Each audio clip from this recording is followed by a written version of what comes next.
Once I made the decision, like, okay, I'm doing this, that's it. And they'd start to leave and I'd be like, you should be halfway back by now. Do I trust this person? If you cannot do this, or if I cannot trust you, then there's no place for you on this team. I'm like, well, if you'd give me a hand, we could move faster. If I don't have them, none of this works. Hold on, you hadn't figured that out yet? You know, I'll let you know when I find the secret to that. He's like, oh no, I'm gonna send you 75. It was like God telling me, this is what you were made for. Well, we can just go down the street and get chicken from Cane's. Hey, you can go get your canes there. You could tell her to meet you there. And at the end of the day, that's what I'm looking for. I think that's our job as the leader. Are you a good person? Are you a great role model?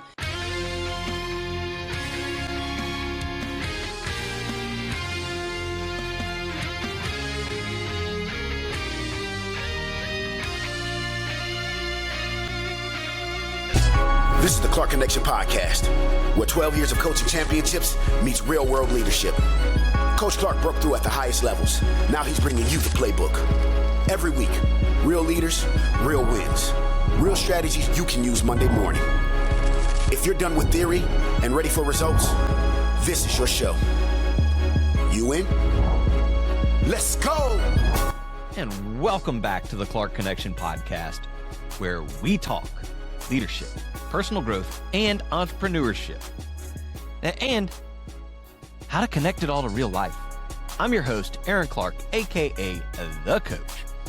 And today's fast leadership truth: growth doesn't come from talent alone. It comes from consistency, humility, and the willingness to learn as you go. So before we jump into today's episode, I want to take a moment to thank our sponsors. The Clark Connection Podcast is powered by Coach Clark Leadership and Development. We help organizations develop leaders who multiply leaders through live training, executive coaching, and cultural strategy. And if you want to grow alongside other serious leaders, join our Leadership Multiplier School community. It is a space built for intentional leadership growth, connection, and accountability. Learn more at coachaclark.com. This episode of the Clark Connection Podcast is proudly brought to you by Hubbard Flooring Studio. Leadership, growth, and success all start with a strong foundation, but the details matter too. Vicki and her team don't just specialize in high-quality flooring. They also offer Hunter Douglas blinds, bringing both function and design together in one place. Whether you're building, renovating, or upgrading a home or business, Hubbard Flooring Studio helps you create a space that reflects quality, intention, and excellence. From the floors you stand on to the light you let in. Now, if you're ready to work with people who care about craftsmanship and getting it right, visit hubbardflooringstudio.com or call 225-924-1582.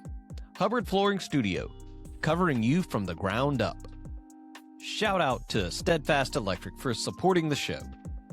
When your power needs to be reliable, not just good enough, Brian and his team deliver safe, dependable electric work for homes and businesses.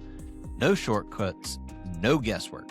Learn more at steadfastelectric.com or call 225-457-7957. Steadfast Electric, reliable power done right the first time. I want to recognize Bobby with the Comfy Quest LLC for sponsoring the podcast.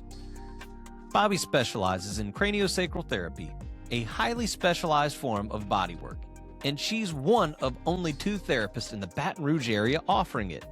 This work helps the body release deep tension, regulate the nervous system, and truly reset.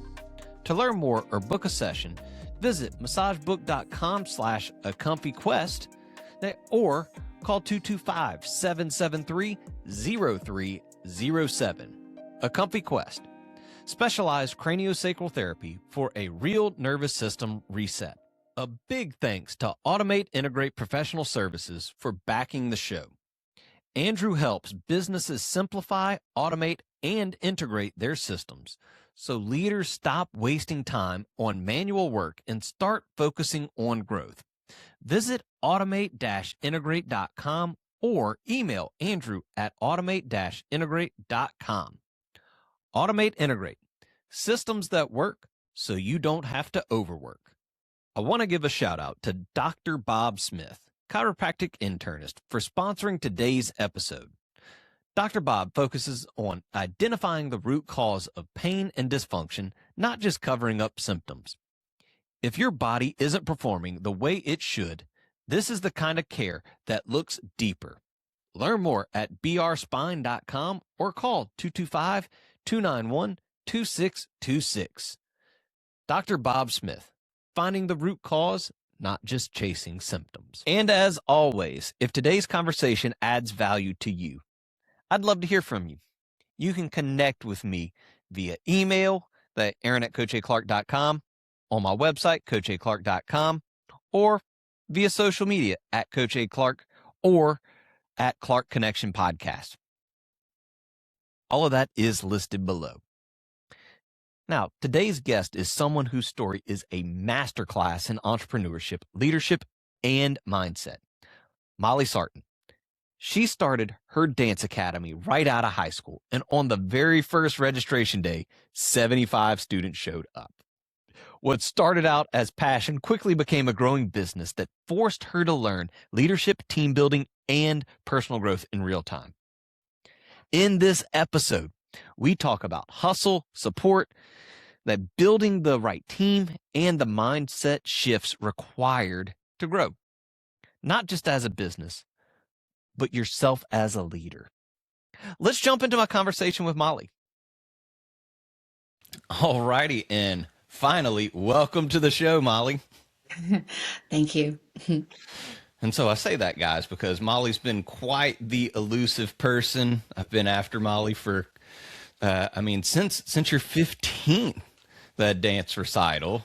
So I was trying to get her for episode 15 on the Clark Connection podcast, and she just kept blowing me off, putting me off, said I wasn't on her level, all that other good stuff.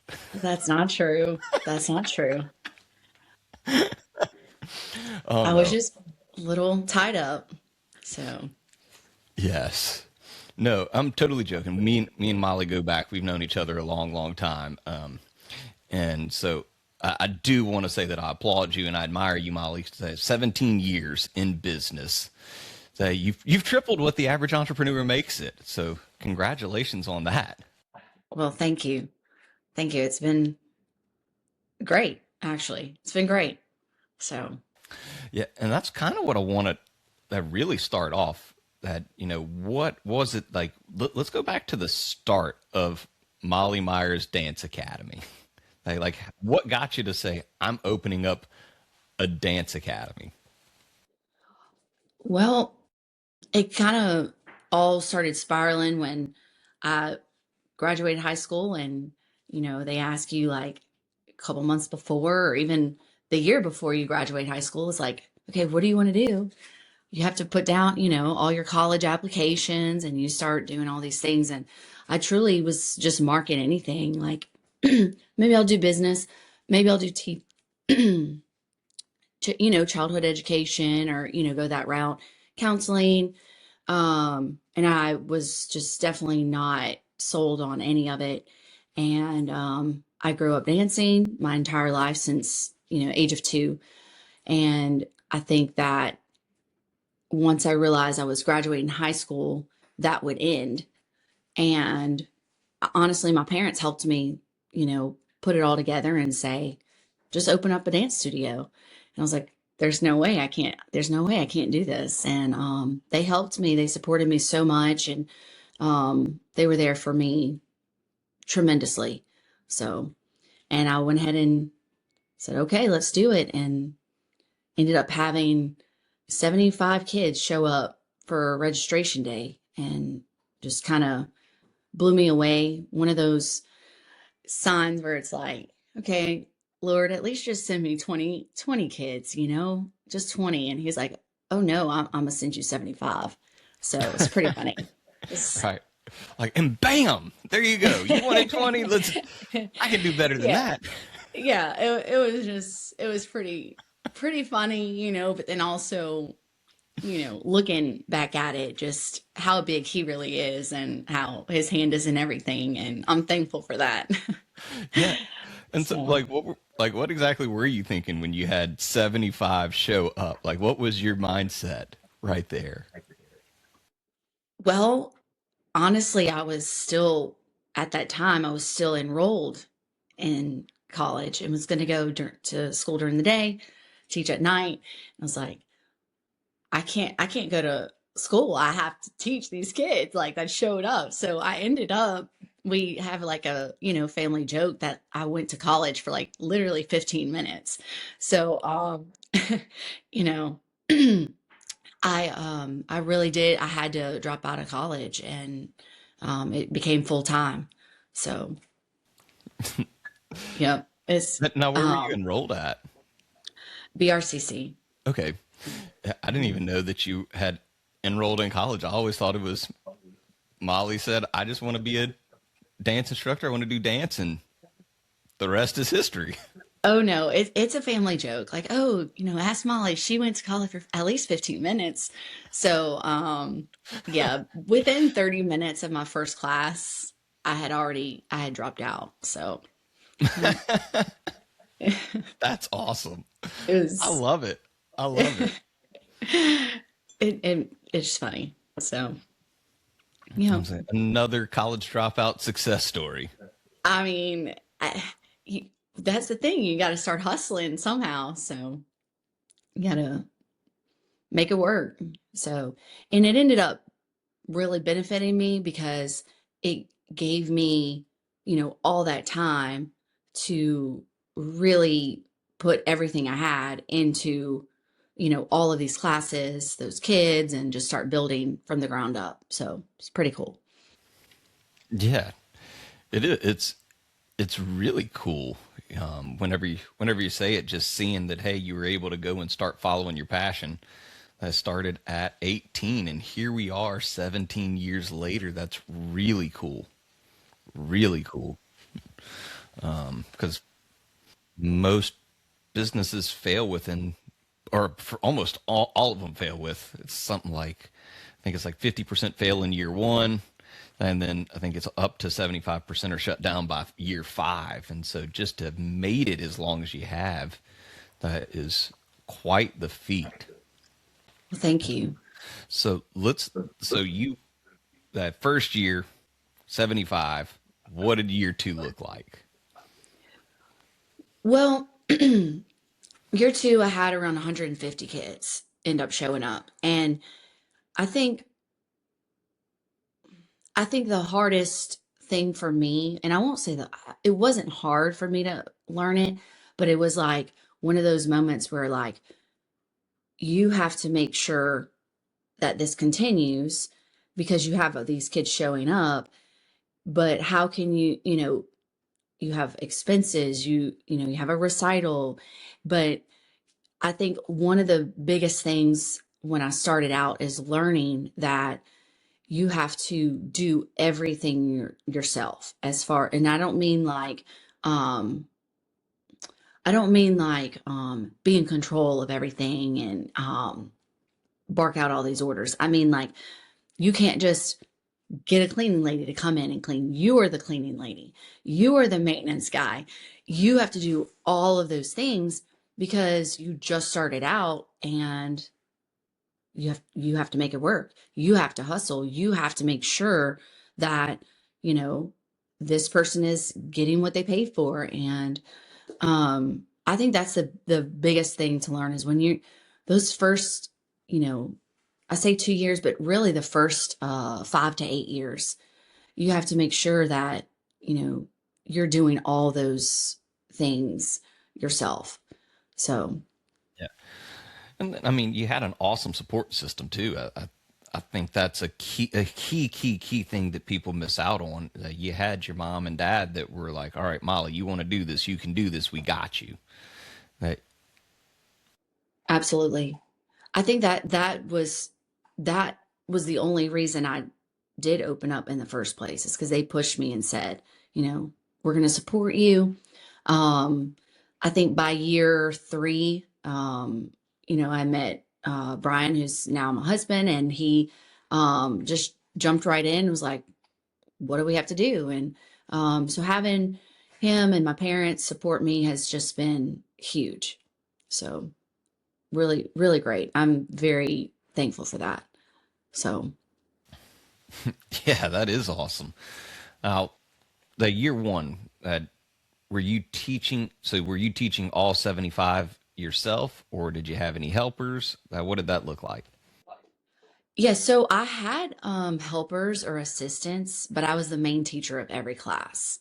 Because I mean, you don't have the money to pay, you know, other people. But I definitely had assistants um, who were helpful, very helpful, and they played a huge role as well.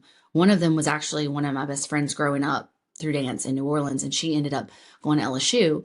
So she would just drive to Zachary and help me in the evenings, and I was very thankful because her and I had the same, like, mindset of dance. We grew up at the same studio. And so her and I were able to, feed off of each other. And she assisted me with all of my classes. If you're listening and thinking, my team needs this, that's exactly why Coach Clark Leadership and Development exists. We partner with businesses, churches, and organizations that want practical leadership training, not theory, but tools leaders can use immediately. If you're responsible for developing people, let's talk soon. Visit CoachAClark.com. Yeah, and that's huge too, knowing that you had the help, having somebody that was going to come in and do that. It's just kind of got me giggling, thinking that like I wasn't even remotely there at 18. I was still trying to figure out how to play college football, and you're here like that. Like, how did that mindset shift from being a high school student to now I'm a business owner? That's a really good question. It was almost instantaneous because I knew in my mind that, like, I have to do this. I can't quit. And mainly because I'm going to make sure I don't quit. Very determined, but also, you sign when you go to sign a lease for rent, or your building that you're going to rent out. It's like, okay, it's a 2 or 3 year lease. So I'm like thinking, oh, I have to make this work, and I also once I realized that I was doing this and I wasn't going to school to do, X, Y, or Z, that I was kind of in this and I was able to do all of the things because it, teaching dance is kind of like being a counselor. You have your business side of it. You have, you have your dance side of it. And then you also have I'm around kids. I wanted to be with, around kids and teach kids. So it was everything combined that I thought of doing before applying for college. So I just knew that in my mind, to circle back to your question, I knew in my mind, I had to make this work. This is what I want to do. And I know that this is a plan that I have to, pursue. So it had to be that switch, like, this is it, I don't know if that answered the question good or not, but It does. Because I didn't even think about, hey, I've got the lease, I've got this, I've now got 75 students that I've committed to make this work for. And so, like, what were some things that you did to help get you mentally there? Does that make sense? Like what I'm asking, like, what were things that you started working on to develop? Because I'm assuming there were no systems in place. There was nothing. It was pretty much like, hey, I'm showing up with paper and, oh, geez, now I got to make something work. exactly. So, okay, this is hilarious. I did not say this yet. Those people signed up with me at the building that I started at, and they hadn't even turned my electricity on. And that's what makes it funnier. So, because I'm like, these people are signing up. I don't even have electricity. Like, what is happening? And some of the like parents will still joke with me to this day. Like one of them is Jennifer Bozeman. She has helped me tremendously. She's a huge role in my business, and she'll tell everybody. We walked in, there was no electricity, but we're like, hey, we're gonna trust this girl. And they signed their kid up, and now her child who's signed up with me as a 2-year-old is now working for me. So it's just really cool. It's just really cool. But yeah, I had no electricity, and it was just in order to there honestly, the question you asked about what steps did I take, there were no steps. Like they were like, we're jumping in, this is it. Like there's no, 5 steps to prepare to not go to school and open a business. I was just all in, and I had no choice. Once I made the decision, like, okay, I'm doing this, that's it. So And I think that's a key one for those of y'all listening, that she'd made the decision. Once you make the decision to do whatever it is, that you're locked in.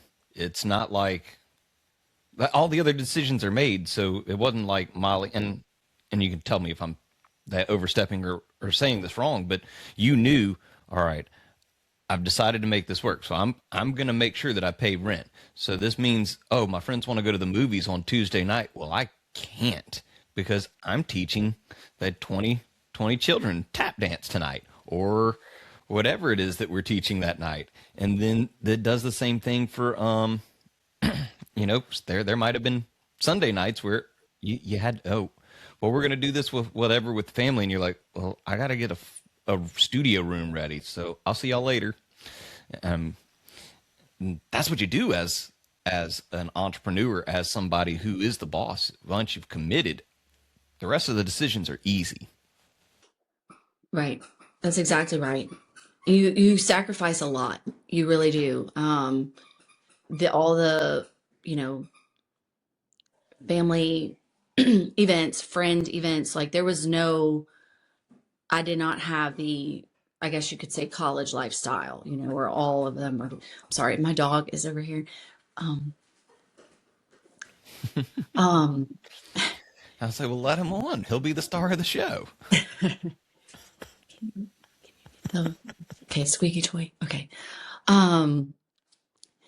There was no college lifestyle, I guess you could say. I didn't get to go do all the fun things, but I also didn't feel like I was missing out. Yeah, no, I know what you're saying. I mean, it was a lot of the same stuff. Like for us, me and Dawn got married young, had Zachary young. And so while I was in college finishing up, there was like none of the fun, I guess you would say. And I don't miss it. Like I don't look back and go, oh man, I wish I'd have been able to go do that. We want to take a quick moment to shout out today's premier sponsor, Vicky with Hubbard Flooring Studio. Leadership always starts with a strong foundation, and so does your home or office. Vicky and her team don't just cover floors, they help you step into excellence one plank, tile, or carpet at a time. And now, they are offering Hunter Douglas blinds, giving you the ability to set the tone, control the light, and create the perfect environment to lead from. Hubbard Flooring Studio, where strong foundations and bright visions begin. I agree. I didn't feel like I was missing out. So I agree. No. All right. So year 2, you pretty much doubled. When did you know that, hey, this is going to work? Like I've made it, and I hate to say made it, because I don't feel like that's your attitude at all. As somebody I've known for a while, you're pretty humble. You're very respectful of everybody, and you don't think that you've made it. But when did you know, like, all right, I can do this. This is going to work. This is going to go on for a long time. I would probably say between, I would probably say year 5. Year 5 was that was a turning point for me because it was like, I've gotten this far and it's either you continue or you don't continue. And it was like thinking to like all of these clients that I have, and they were so loyal. It's like, I can't quit. And I love what I do. And rent increased because my students increased. So I was, paying double for, multiple spaces. And it was, I think that was honestly a switch for me as far as like, how can I continue this? But also, I had gotten married that year on year 5. And so, how can I continue this job or this, this career path, also being married, trying to start a family because I'm working at night. And so, I had to make sure, Brian was going to support me as far as me not being home at night. What if we have kids in the future? Is he gonna, get him ready for bed? Is he, all of those things that, kids have to do at night. And that honestly was when I was like, okay, at that point, I had maybe 3 teachers with me. It could have been 2. I was like, I need more teachers.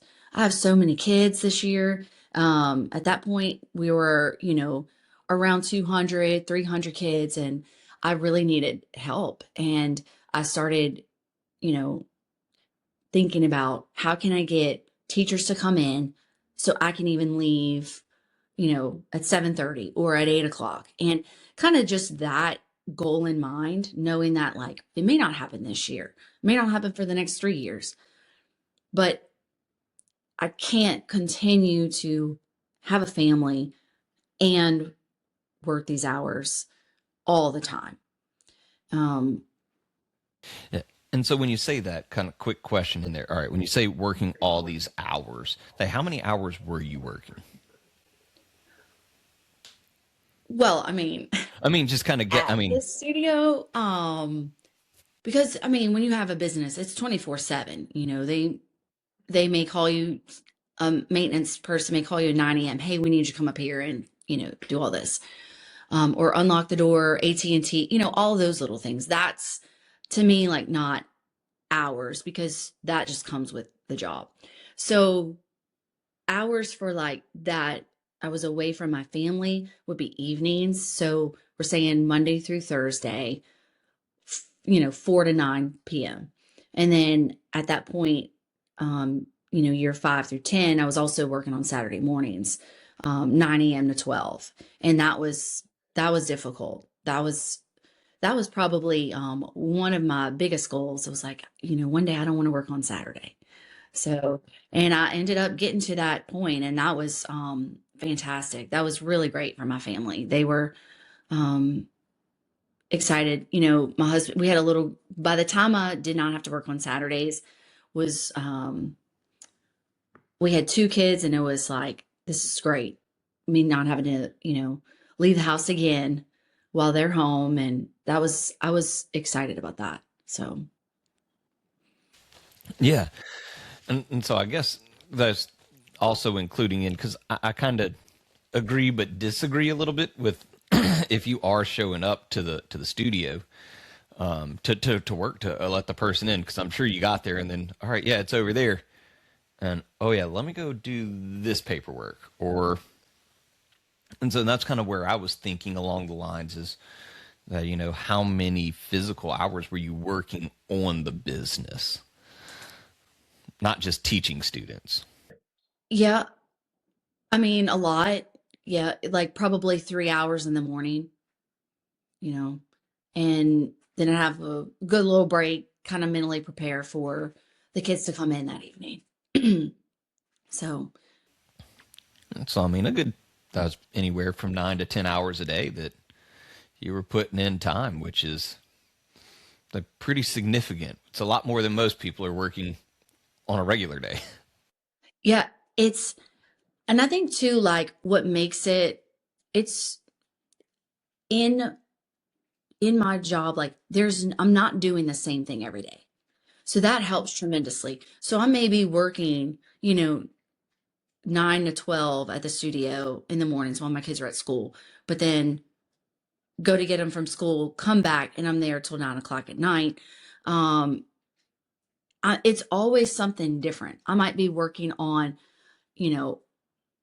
something for the fall.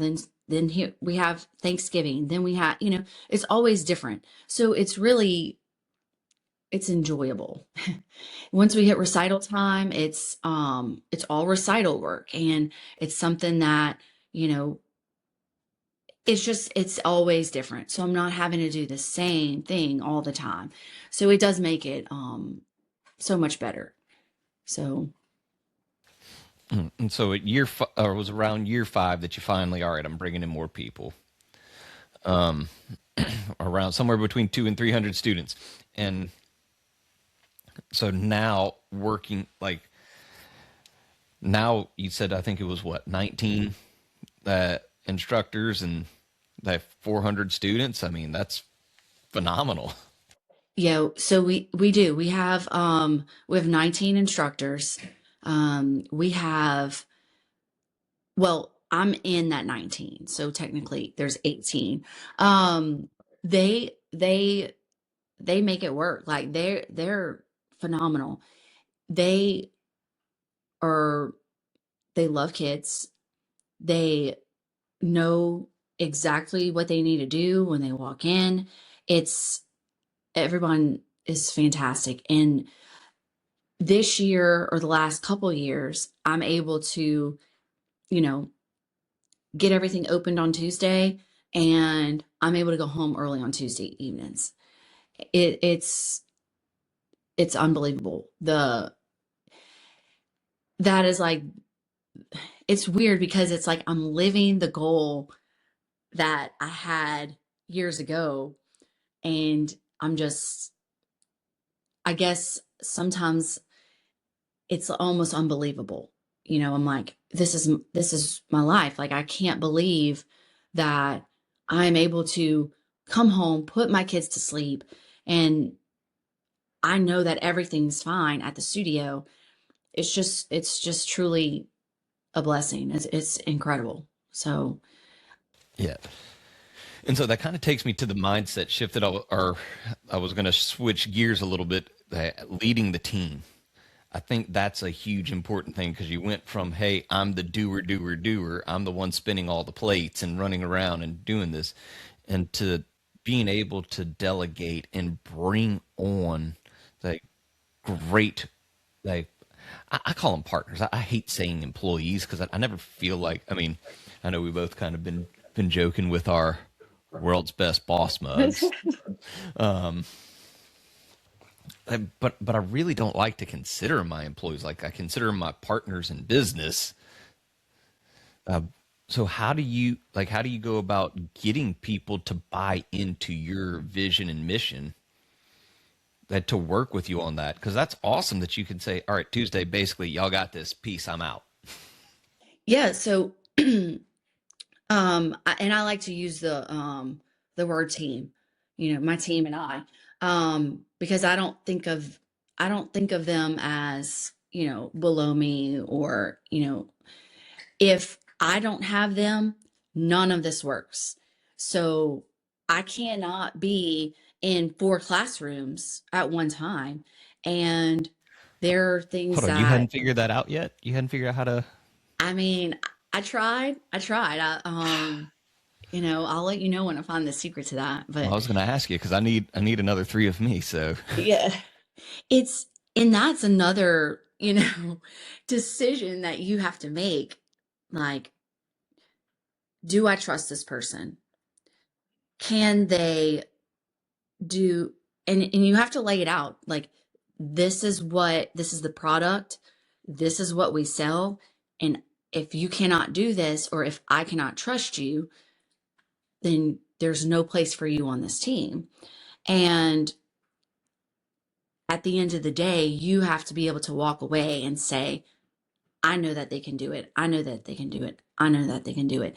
And they're so consistent, and I trust every single one of them on my team, and they're hustlers, they're go-getters. They love dance just as much as me.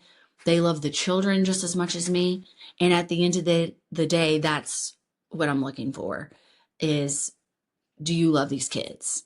And can you, are you a good person? Are you a great role model? So you have to lay it out. You have to say, like, these are the qualities I'm looking for, and show them, team meetings. Are they willing to grow with you? Are they willing to learn with you? Because you want, as like much of a, as much as my mind is constantly looking for like the next thing, like, okay, how can I teach this group differently because they're not learning from this teaching, tactic. I need to find a different type or different style to teach them this, whether it be in song, counting, different things. Can the teacher do the same? Or is the teacher going to be like, well, this is the way I teach, therefore they just don't want to learn? Well, that's not how you should treat children, but you have to, mold to them, or the teacher's going to mold to the children the way you want to mold to the children. And not just the children. Like, I think that's our job as the leader is, if I'm trying to connect with you, well, Molly, you may not want me to be direct with how I say stuff. And so moving from that role of the doer. So I like to say going from playing in the orchestra to being the conductor. That's where what Molly's talking about here, guys, is she's talking about getting into that role and being able to know, they're not doing this right. We got to bring somebody else in, or I trust them to do that. It's quite a beautiful thing once you figure out how to do it. Yeah, absolutely. And I think too, like the biggest thing for me is with my team is making sure that, I tell them all the time, I'm still learning, or I wish I would have done this differently. And communicating that to them, because if you don't, then they don't know that you're supporting them. So I need to make sure that I'm supporting them even more, and how can I support them more? Or, hey, y'all, the client said this, what are we going to do about it? Here are my thoughts, and kind of bringing them in on that, because if you don't, and you just say, hey, this is how it's going to be, then, you don't have that communication. They don't have that respect for you. And I just think that relationship with your team is so important. Well, and they're going to hear what the customer said anyway. So if we don't communicate with that and help them to be a part of the narrative and thought process, it's going to be determined one way or the other. I want to be a part of that and not let them just come to their own conclusions without the full picture. Right, exactly. And it's cool too, because I can take some of my, some of my teachers that are just starting, and I'm able to get them to understand or learn lessons that I learned early on, like one, for example, is, don't take it personal. If they have a complaint, never take it personal, because you just can't. And you could see, like, when they hear something, they're like, oh, and I'm like, hang on, wait, what are we going to learn from this? And I like, it's like I've gone from dance teacher to like also teaching the, some younger team members, like, You're teaching the teachers. Lesson. Yeah, the coaches. It's fun. Yeah, it's fun. I like to see, like, their eyes will be like, oh, they get, kind of hurt, and I'm like, no, nobody's gonna get hurt here. Like, don't take it personal. There's no crying. There's no crying at the dance class. It's really fun. I like it. And that's so hard. It's so hard to not take it personal, even having been in leadership roles for over 20 years now. You still have to, when they come in and say, I had a team member just the other day go, all right, we're not doing this. And I had to breathe. They aren't attacking you. That this is something they noticed. It took courage for them to say they noticed this. Applaud them, compliment them, encourage them to, hey, when you see it, bring it back. Right. And so we all struggle with that. It's not just the new people. Yeah, you're right. You're absolutely right. Absolutely. There's, I think, like, what I try to um, do in every situation is like, okay, what can I learn from this? What can my team learn from this? And you can also like I like to bring my students in on this. If it's something that, you know, hey, kids, what are we going to learn from this? Um, but so it's really cool um, just to kind of have that role as far as um, like principal, I guess you could say. And I like getting them or putting the question back on them. What are we learning from this? How can we move forward? I think it's very important to help them and be there for them and be a good listener and, put my counseling hat on, I'm a counselor for the next 15 minutes or, just little things like that. So, Yeah. And, and the beautiful thing that you're creating right there is buy-in. You're creating buy-in. They're going to buy in because they were part of the solution. They weren't just told this would happen. You do better. But they got to be in and think and pull themselves away from the situation. All right, let's take the 20,000 foot view. What happened? How do we make this better next time? absolutely. Absolutely. It's very important. And I think that I could be, instilling that into them all day long. I still have to know at the end of the day that I have to do the same thing, that I'm never going to get to a point where it's like, oh, I know everything about running a dance studio. I mean, there's something, like I said, everything's changing constantly. I'm doing something different every single day. And so if I put on my, you know, those, I guess you could say, goggles of like, I already know it, then it's never going to continue to grow. So in order to grow, I feel like you have to know, like, okay, same thing I'm teaching my students, same thing I want my team to know is what are we learning from this? How can we move forward? So I think that's very, very important. Hey, if you've liked what you've seen so far, make sure you like, subscribe, and follow the show. That way we can continue to bring you great guests and great content like you've seen so far. Now back to the episode. Yeah. And that's part of one of my philosophies is, I had a mentor who instilled this in me. And he always used to would say that you're going to do one of two things every day. You're going to get better. You're going to get worse. If you stayed the same, you got worse.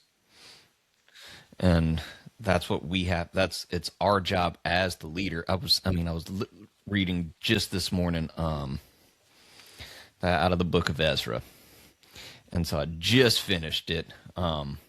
And the one that kind of stuck out to me was in chapter 9, and it said the people of Israel were doing wrong because they were doing what the leaders were doing. And because the leaders were setting the bad example, and I was just like, ooh, how important is what we do, that if I'm not trying to get better, what's my team doing? Exactly. Yeah, it's that's humility in a jar right there. I mean, that's everybody needs to read that because um I think that the most important quality that a leader should have, besides like being a good listener, all those like, being there for your team, you hear all that kind of stuff, is just being humble. You have to bring humility to the table 24/7, because we are not perfect. Everyone on our team is not perfect. You think you're perfect? Well, I mean, humbleness is one of my greatest qualities. I mean, yeah.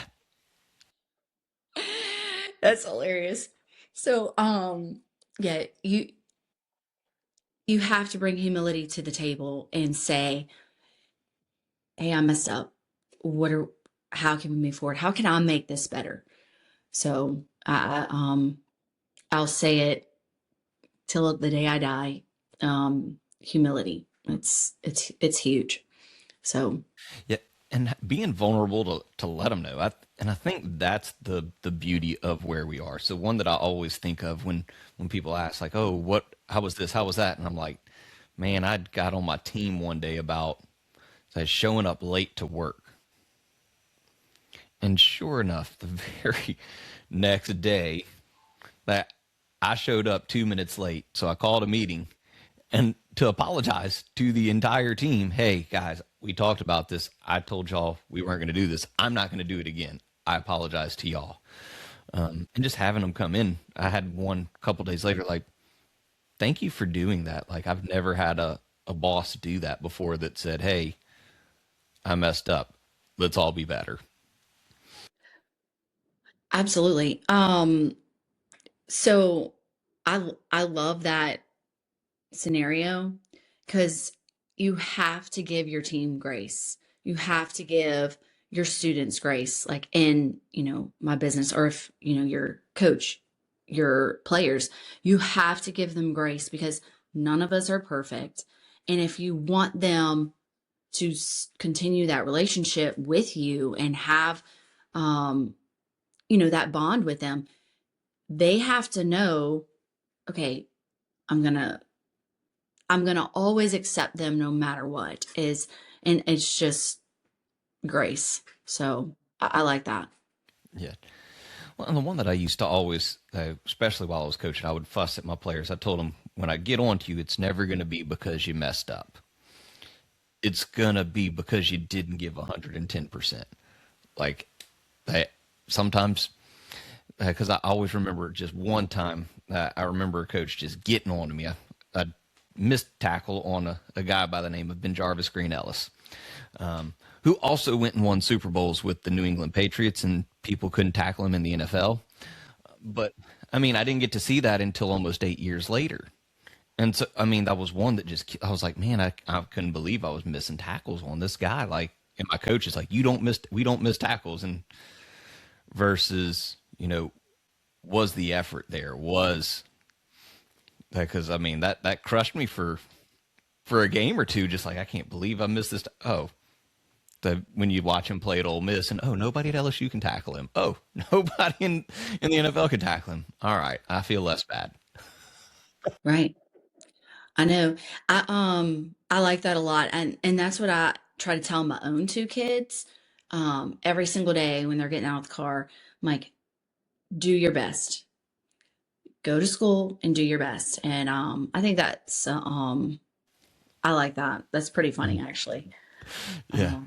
Well, and I mean, and one that I stole this from my friend Sam. He's the campus director for AIM in Las Vegas, and he tells his children every single day before they leave. And I've started doing this, and I notice it makes a difference. Be a leader. Oh, I like that. I need to write that down. Be a leader.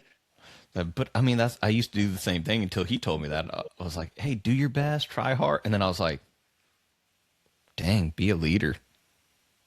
Because it's a mindset shift. Because I'd had one of my mentors always, he would always tell me, make sure you give your stretch every day. And I finally went, what do you mean give my stretch every single day? And he was like, well, your best is a cop-out.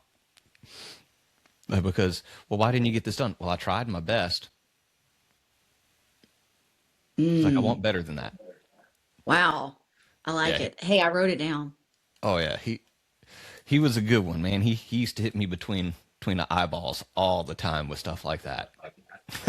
Yeah, that's great. That's great. I need like a sign on our studio walls of that. That's pretty cool. So I like that. I'll say I'll sell you one. Do you have one? No. Okay. I I was mean, I like, can make it right now. I how mean, I have one. It much? says, be a leader. There you go. In your handwriting. $47. There you go. I mean, at least go to like 55 if it's in your handwriting. I Oh, mean, in that case, we'll go to 60. You twisted my arm. oh goodness. Does it come in a neon light up? Well, I mean, I can put a LED light behind it, yeah, and you can change those whatever color you want to change them. There Look, you they go. got Now we're up smart to lights. You can change them 75. whatever. You Now want we're it up to green? $75. We'll give it pink. We'll go yellow, blue. What color you want, girl? That's hilarious. Yep. All of it. We're getting it all. And that's That what is y'all too get here, funny. guys. That with the Clark Connection podcast. You get it all. All right. So I know, because I know we're starting to get close to time to wrap up, but I know you've probably got 1.5 million stories. And so, because I want you to tell me your favorite story. And so while you're thinking about it, there's one thing that I tell everybody. There's people whose stories that you should always believe every time they tell them.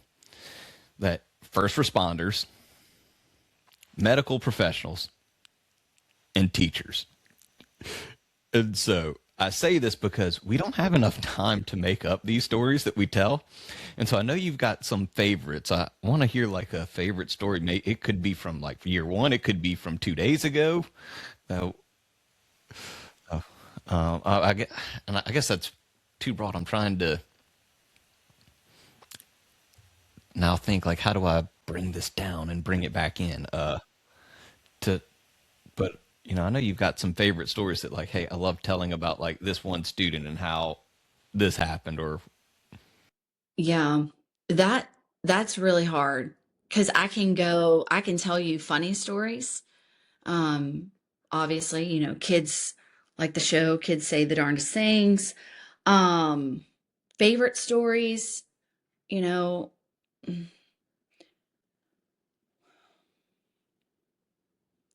I honestly I could go any route.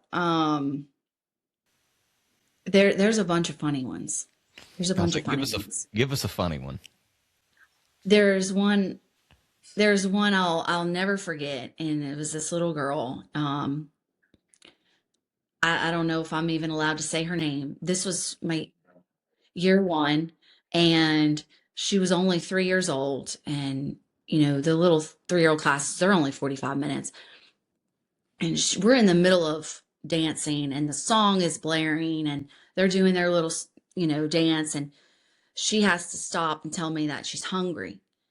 And I'm like, we're in the middle class, baby, like, you can eat after. And I'm like, so, but she wouldn't stop. Miss Molly, I'm so hungry, I'm so hungry. So I was like, I don't know what else to do, like. And I was like, so I just kind of agree with her, and I'm like, I'm hungry too, baby, like, I'm hungry too, we're almost done. And she's like, you're hungry too, well, we can just go down the street and get chicken from Cane's. And I'm like, oh, okay, this is pretty comical. Like, I'm ready for this. And that was my first year, and I was like, and in that moment, I think I knew, and I think it's my favorite. I think it's funny because they're gonna tell, kids are honest. And in that moment, it was like God telling me, this is what you were made for. Because I thought it was hilarious. I couldn't stop laughing. And it's something that I will never ever forget. And I was like, man, I love this kid. And I love all of these kids. And it was just that moment of like, this is what I'm called to do. And it brought like realness to like, okay, yeah, I teach dance, but I'm also in this child's life, and I love it. And she's confident enough in herself, and she trusts me enough to tell me she just wants to go down the street to eat Cane's. Like, so just from a 3-year-old, I was like, It's pretty cool. Like that a 3-year-old knows that Cane's is just down the street and we could just go there to eat. So anyways, I think that was first year, I'll never forget it. And I still tell that story to this day. So No, that one's great. I like that because they will tell you whatever in the middle of whatever. I know when we go to the recital, I'm always like, Dawn, I need to know exactly when the little kids are dancing. Like I want to know when the babies are dancing, because to me that's the best. Because are they actually going to do the dance, or which one's going to sit there and cry? Which one's just going to like, I'm not doing it anyways. You can't make me. And which one's going to be the entire time? If you're watching and not ready for full organizational training, but you want to grow personally, I'd like to invite you to join our Leadership Multiplier School community. It's a community of positive, growth-minded leaders who are serious about developing influence and helping others do the same. If leadership matters to you, you belong in that room. Let's get back to the show. I know, it's great. They're going to do their own thing. They are. And you can teach them that dance that they're going out there for 2 minutes to do, and they are still going to do their own thing. So it's pretty funny. Oh yeah. And so as we're kind of winding down, wrapping up, getting close to the top of the hour, one thing that I love to ask everybody, because especially my leaders and entrepreneurs, is I believe that all leaders are readers. Now, not all readers are leaders, but leaders are learners, and they're constantly learning. So what would be one book that you would recommend to a leader, somebody who's in leadership or in entrepreneurship? So one of the books that has been the most impactful to me, and I've read it multiple times, spread out through, probably the last 8 years, maybe 7 years, is a book called The Leadership Style of Jesus. That it's not one of those books that like, it takes me a long time to read it, like at least a month, because you're note taking, and then you're seeing the last time I read it, I was thinking this, but now I'm thinking this, and it reverts a lot of that back to like scripture. It, references a lot of scripture, and that's why I prefer that book. I don't want to just go and do my worldly leadership style. I am, want the biblical, foundational, Christ-centered business. So I definitely want the leadership style of Jesus. But I do want to add one of the people I like listening to besides Coach Clark is Nick Saban. I don't know if you've ever listened to some of his clips. Who's Nick Saban? Oh, come on. He's my favorite. So good. He is so good. And he can bring you back down, but then like build you back up. And I like him because I feel like this generation right now is not used to, let's just say strict, tough love. They're not used to tough love, and I'm used to tough love. So when I hear him and his, I just, everybody needs to go listen to him. So. Oh, I agree. And Molly, you definitely had some tough love. I know you're both your parents was fortunate enough to play for your dad, and he definitely fussed at me a time or 17. Oh yeah. Yeah, my dad was really tough on us, and very, very hardcore. But I'm thankful for it, And now that we're older and we're grown, our relationship's so different. So it's really cool. I'm very thankful for tough parents. Very thankful.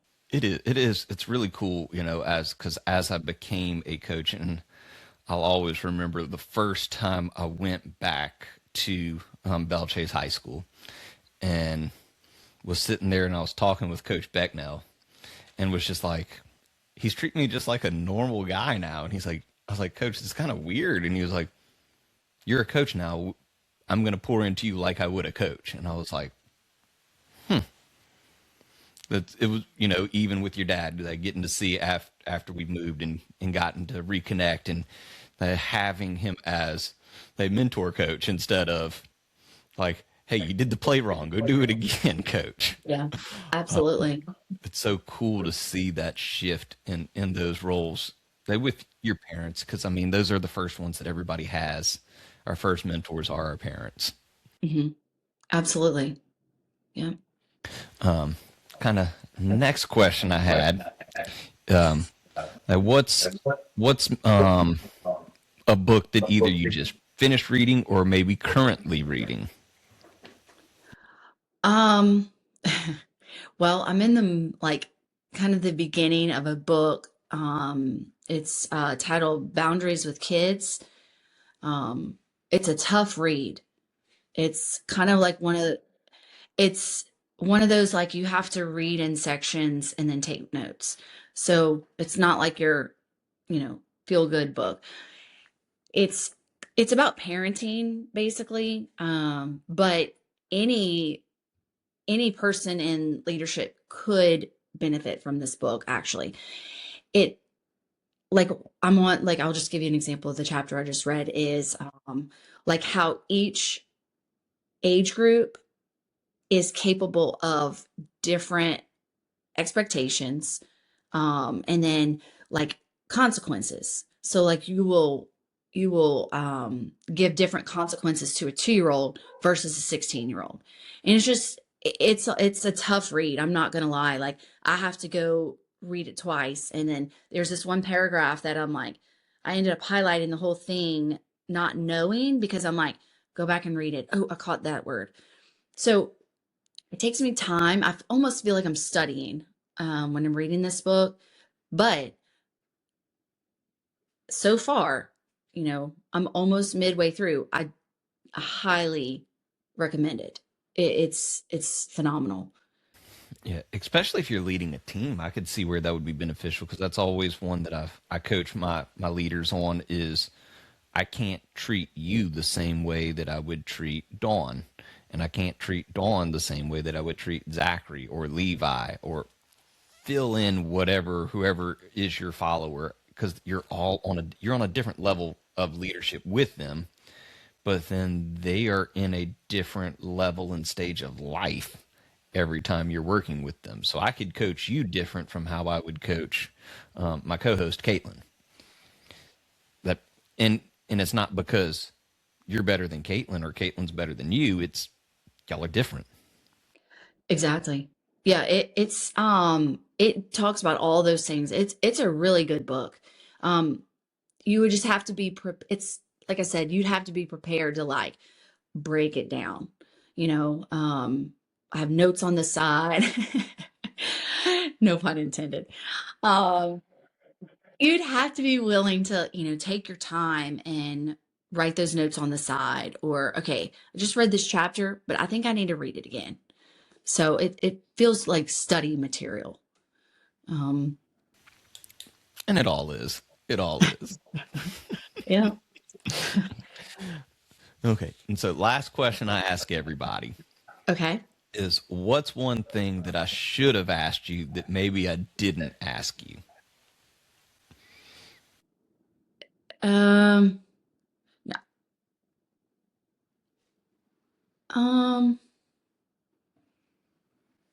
I think you covered it all. I believe you covered it all. I don't feel like anything was not said.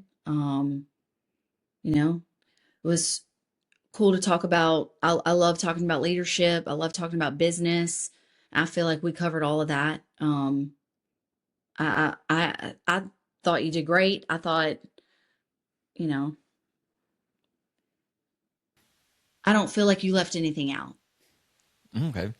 Well, I guess I'll end it with, if you could tell somebody that's just starting out, what's one thing that you would want to leave them with? What's the one piece of advice you'd give them?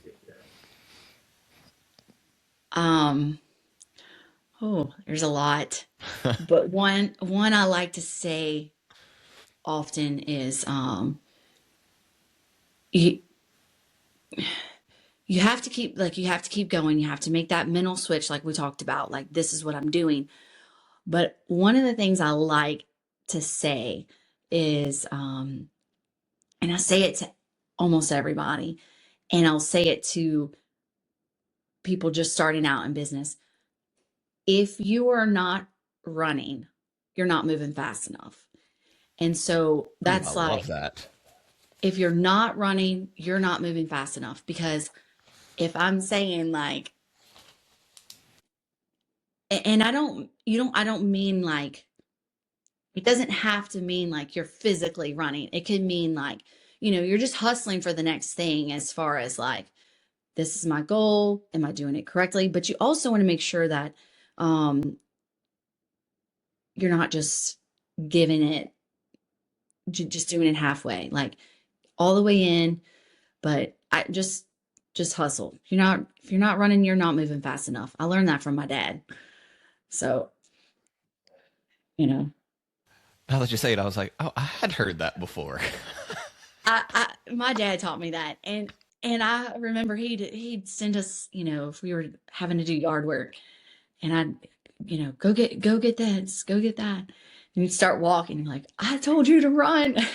So yeah, it's, I like to say it to, my team, my students, and especially my own 2 kids. So I used to, hearing that, because one that I used to would tell my players all the time was, all right, hey, I need you to go get that. And they'd start to leave, and I'd be like, you should be halfway back by now. yes, goodness, yes. And then, like, trying to say it nicely, but like, can you run? Can you run? Like, let's go. So, Oh shoot, my grandfather used to say that all the time. We'd be doing work with him around the house, and he would always be like, I ran everywhere I went. I never walked. And I'm like holding this big thing of like 100 pounds. I'm like, well, if you'd give me a hand, we could move faster. Right, exactly. Oh, that's funny. That's like, great. You're young, you're strong, you got this. I'm like, okay. Yep, that's pretty hilarious. So I've been hitting Levi with that as we're moving stuff. I'm like, you're young and strong, you can move that. And he's like,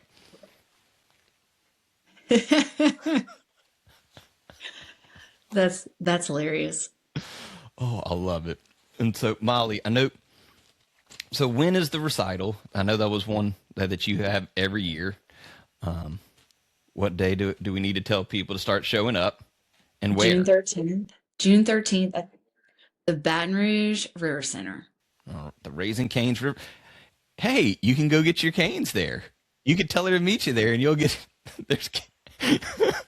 She's probably what, 20 now, but yeah, she could buy the canes for you. There we go. We'll all have lunch at, that's hilarious. Yes, we're at the River Center now, and we're excited. We love it there. So awesome. So June 13th, and then how do people stay connected with you? How do they reach you? So we have our little Molly Myers Dance Academy social media handle on Instagram and Facebook. And then we just had a TikTok created. I did not create that. I don't know how to use social media. I'm learning. So I'm trying to learn all. You don't TikTok? You don't hit up all the little. I don't know how to do any of that. I need to learn. Oh goodness. Yeah, I need to learn all that. So trying to get some of the younger kiddos to teach me all that stuff. But we have a TikTok now. So pretty cool. So definitely. I'm putting all that in the bio, guys. It's down below. You don't have to search too hard for it. Just click it, go there. Make sure you follow, stay in touch with everything that Molly Myers Dance Academy is doing and up to. Molly, I appreciate you taking some time out of your day to share your story with us, and we'll definitely have to do this again. Absolutely. Thank you so much. Thank you for having me. My pleasure. If this episode added value to you, here are your next steps. If you lead an organization and want to develop strong leaders, connect with us at Coach Clark Leadership and Development. We have a free 30-minute connection discovery call. If you're a growth-minded leader looking for community and accountability, join Leadership Multipliers. Either way, don't just consume leadership, commit to it. Wow, what a great conversation. What I love about Molly's story is how real it is. She didn't start with everything figured out. She started with hustle, family support, and a willingness to learn. We talked about wearing every hat in the early years, how year 5 became a turning point, and why building a strong team is essential if you want to grow beyond survival mode. Molly also reminded us that leadership isn't about perfection. It's about giving your people grace, creating support, and committing to continuous learning. That if you're an entrepreneur, a leader, or someone thinking about starting something of your own, this episode should challenge you to check your mindset, invest in your growth, and lead with humility. If you enjoyed this conversation, make sure that you like, subscribe, and follow the Clark Connection podcast so you never miss an episode. And don't forget to share this with somebody who needs to hear it.